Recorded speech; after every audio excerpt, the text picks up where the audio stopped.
Welcome back to Rated Radio. I'm Shane Wyndham. And I'm Ray Zander. This is the Your Own Awesome Mix Volume 1 playlist episode. Hope you're ready for a fight. Roll the intro.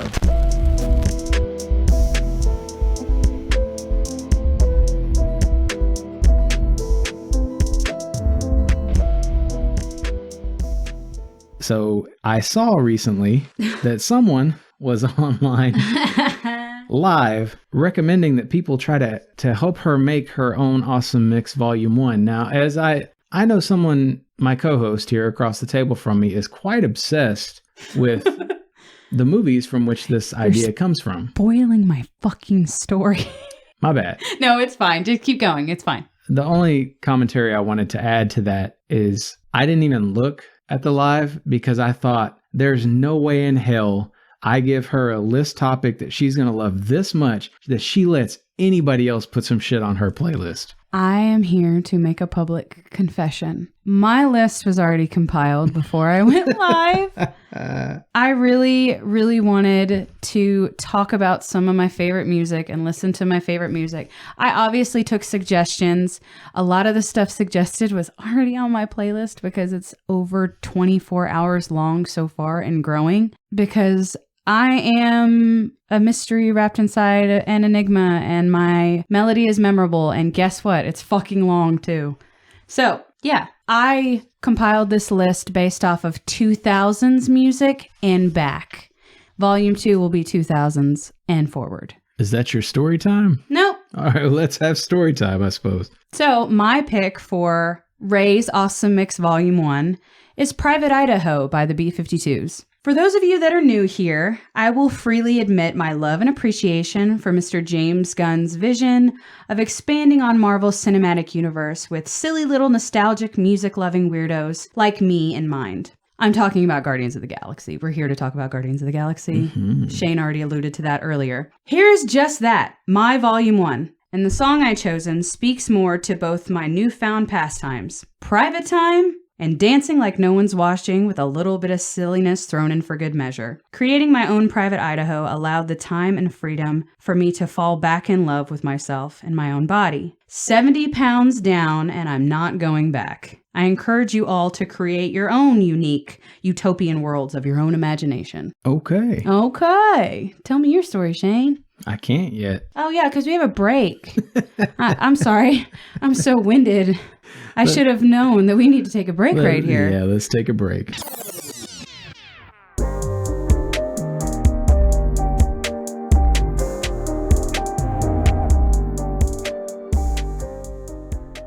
So what Billboard hit did we cover this time? Thank God by Kane and Caitlin Brown. I'm going to go ahead and tell you what I thought. Please do. Just to keep our voices back and forth a little bit. Oh, hell. It's this one. Yes, it's this one. Yeah. Sorry. You go right ahead. Sorry to all of our religious listeners, but this is some of the stupidest, most low-effort shite I've had to listen to in some time. The production is solid. The voices are generically listenable. That's about all I've got for positives. The completely unchanging melody here sounds like an intensely dumbed-down version of some other pop hit you won't be able to place because it's too run-of-the-mill. The lyrics of Thank God repeat ad nauseum. Gee, I wonder how people end up so indoctrinated in the first place. What you're being offered as a bridge is subtraction of instrumental pieces to make the continued repetition of this song's lyrics sound more powerful than they were when you heard them 30 seconds ago. Then there's the idiocy of it all. It's one thing to write a love duet where you both treat each other like angels. It's something else entirely to act like you've always been angels while simultaneously admitting you're not that, which is what makes the other person so special for sticking with you. It's just dumb. And then you throw the credit you each deserve for sticking with each other onto some higher power, and you just sound like someone who survived a heart transplant, thanking people who prayed for you when you should be thanking the doctors and nurses and scientists who made that shit possible. But I think I've said enough. My time with this song is over with. Thank God. 2 out of 10 stars from me. Pharaoh, Pharaoh, oh baby, let my people go. What did you think? While the religious undertones are not a plus for me, their vocal chemistry is sweet and romantic. Maybe not every day, though. 5 out of 10. And that's being way generous. I would say so. Yeah, just to be clear, I do like a lot of religious music. This was cheese, Shane. It was cheese. It was cheese and the religious undertones. Sorry, I'm way back. It's okay. The religious undertone. You don't I'm want the being world to very actually loud. hear you. You want me to hear you, but not everyone else. I'm being very loud. The religious undertones and the cheese. I can do one. I can't do both. I just can't. Understandable. All right. Let's go have my story time and determine who's going to win this story time. Wasn't this song that we covered, I don't think. Oh, thank God.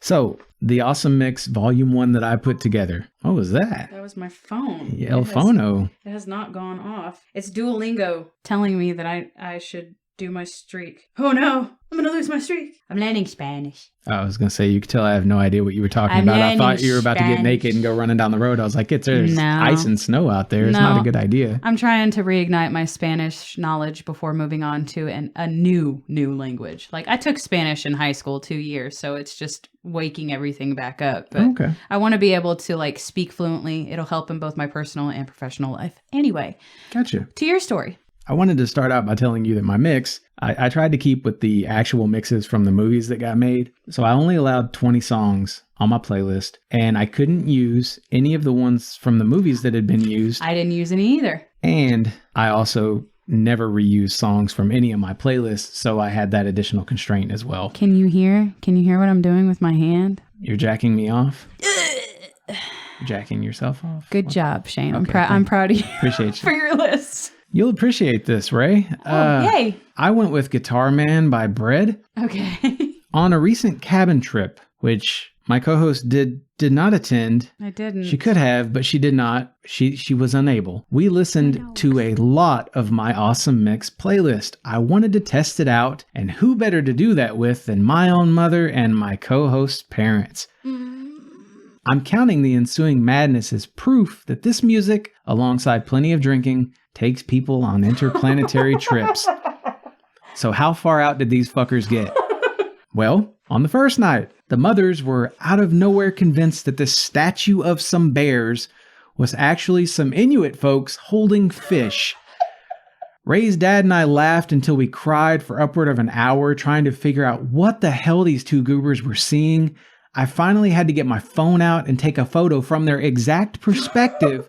Keep in mind, the whole damn time, they weren't seeing bears in this statue at all. It was a mess. Your dad eventually pulls this thing down so they can see it because they won't move. They're just drunk and in this stupor. Squinting their eyes at it. It's the igloo people and the fish. Anyway, yeah, it was a mess. The following evening, I left the dining room where we'd been jamming to help get the kids put to sleep. When I returned, This is what I heard.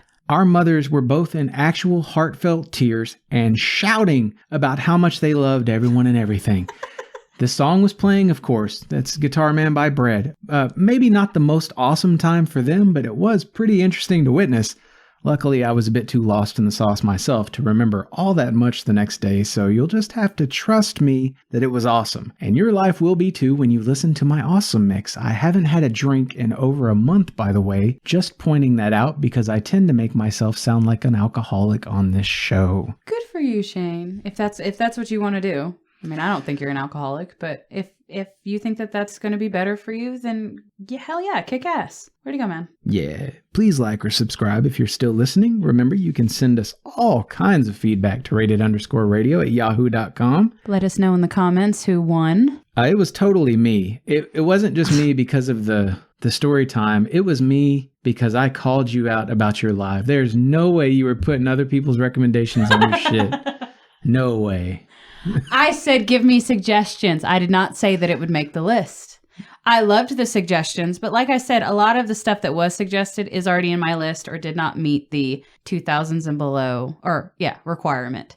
So sure, you called me out on it, but be on the lookout for more lives and more stuff like that if that's what you're interested in. Who knows? The co-host may get in there. I may make a drunken phone call to the co-host and he may get on and it's going to be a lot of ridiculousness. But oh God. yeah, who knows? Who knows? Anyway. I will concede to you and say that you won because you had to deal with both of their drunk asses and my father for the weekend. So It was wonderful. well, good. I'm glad you enjoyed it. I don't know that I would have had the patience that you and my dad did, but I'm very proud of you. They were fine. They were just cutting loose. No, I'm just saying. They were fine. I'm not a huge drinker, so I probably wouldn't be on their level. And I probably would have, my patience would have ran out no matter what, at least with my own mother. Okay. Love you, Mom. Anyway, that's going to do it for now. Until next time, fill your world with music.